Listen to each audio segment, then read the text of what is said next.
We are going to destroy the biggest myths of our current beliefs based on neoclassical economics. In this video, 23 things they don't tell you about capitalism written by Ha-Joon Chang will be introduced. Ha-Joon Chang is well known as an economist who argues from the perspective of developing countries. He said that all major developed countries used interventionist economic policies to get rich and then tried to forbid other countries from doing the same. His theory was criticized by many neoclassical economists and influential institutes, including IMF. In response to the criticism, he also argued that while state interventionism sometimes produced economic failures, it had a better record than unregulated free market economies which, he maintained, very rarely succeeded in producing economic development. Many people dislike learning economics because of a widespread perception that economics is a very technical subject that is beyond the reach of ordinary people. This is not true at all.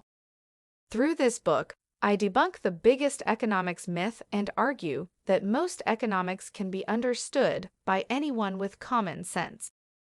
All right, let's get started. Most economic experts tend to follow the same theory, free market economics. We might fall into the trap of thinking that there is only one economic path to take. But I will explain we have better alternatives by debunking myths about free market capitalism. Now it's time to demystify economics. Myth number 1. The free market is the most efficient economic system. But the truth is that there is no such thing as a free market. For the last few decades, one particular economics theory, neoclassical free market theory, has dominated. It assumes that every individual in society acts as a rational, selfish agent making an economic decision by calculating how much it will benefit them. But economics is not an objective science like physics, but a social science where there are different alternative theories. As you can see, there are more than 9 main alternative theories in economics. The neoclassical free market theory is just one of them. Myth number 2. Government intervention does not work as efficiently as private companies.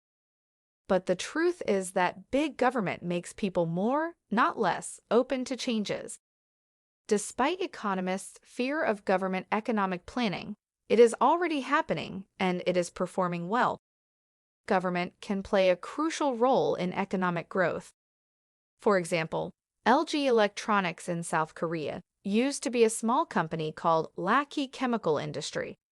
They originally wanted to stay in their comfort zone, focusing on the textile market. But the government forced LG Chemical Industry Corporation to invest in electronics because the government knew a lot of growth opportunities for electronics, not for the textile market.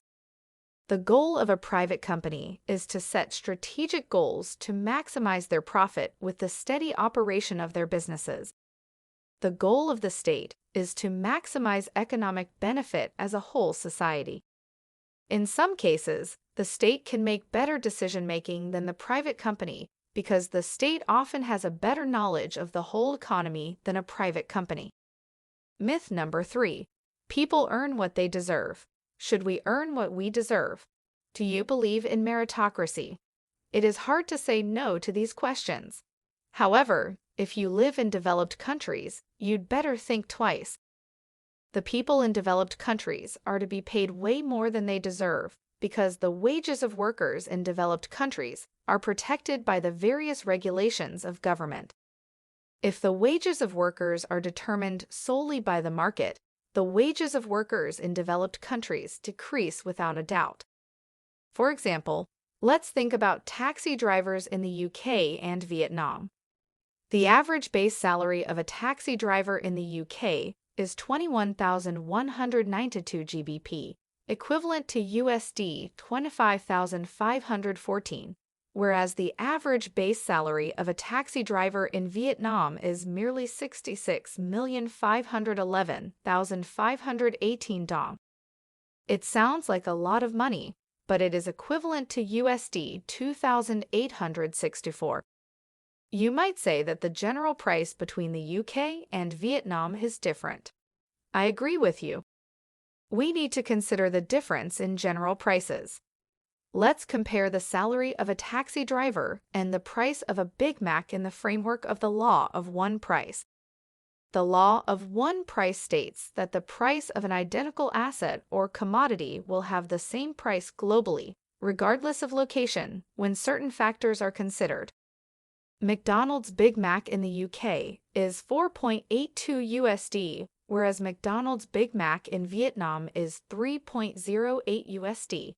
Less than 2 times the general price difference between the two countries based on the price of Big Mac. Do you think the driving skills of the taxi driver in the UK can justify the 10 times salary difference? A taxi driver enjoys driving in the UK where rules of the road are well respected and followed. In contrast, think about a taxi driver in Vietnam where the roads are essentially a free-for-all, to the extent that it took me a while to work out which side of the road cars were supposed to drive on. Bicycles and motorbikes are often driven illegally against the flow of traffic. This example shows that it is not your skills that determine your income, but rather the society you live in. Don't believe economists telling you that the free market is the only way. We all need to focus on these alternatives to build a better, more stable, and equal world. This fear of economics has reduced our ability to influence economic policymaking, making us feel powerless and thus disinterested in democratic politics. Without complex statistics and formulas, 95% of economics is simply common sense. If you have the right framework and interest in economics, you can understand how the world works and have independent and critical thinking. What do you think about this controversial book? Share your thought and opinions with other viewers in the comment below. Thanks for watching this video. This is Joe Academy. If you like this video, click the like button below. Have a great day.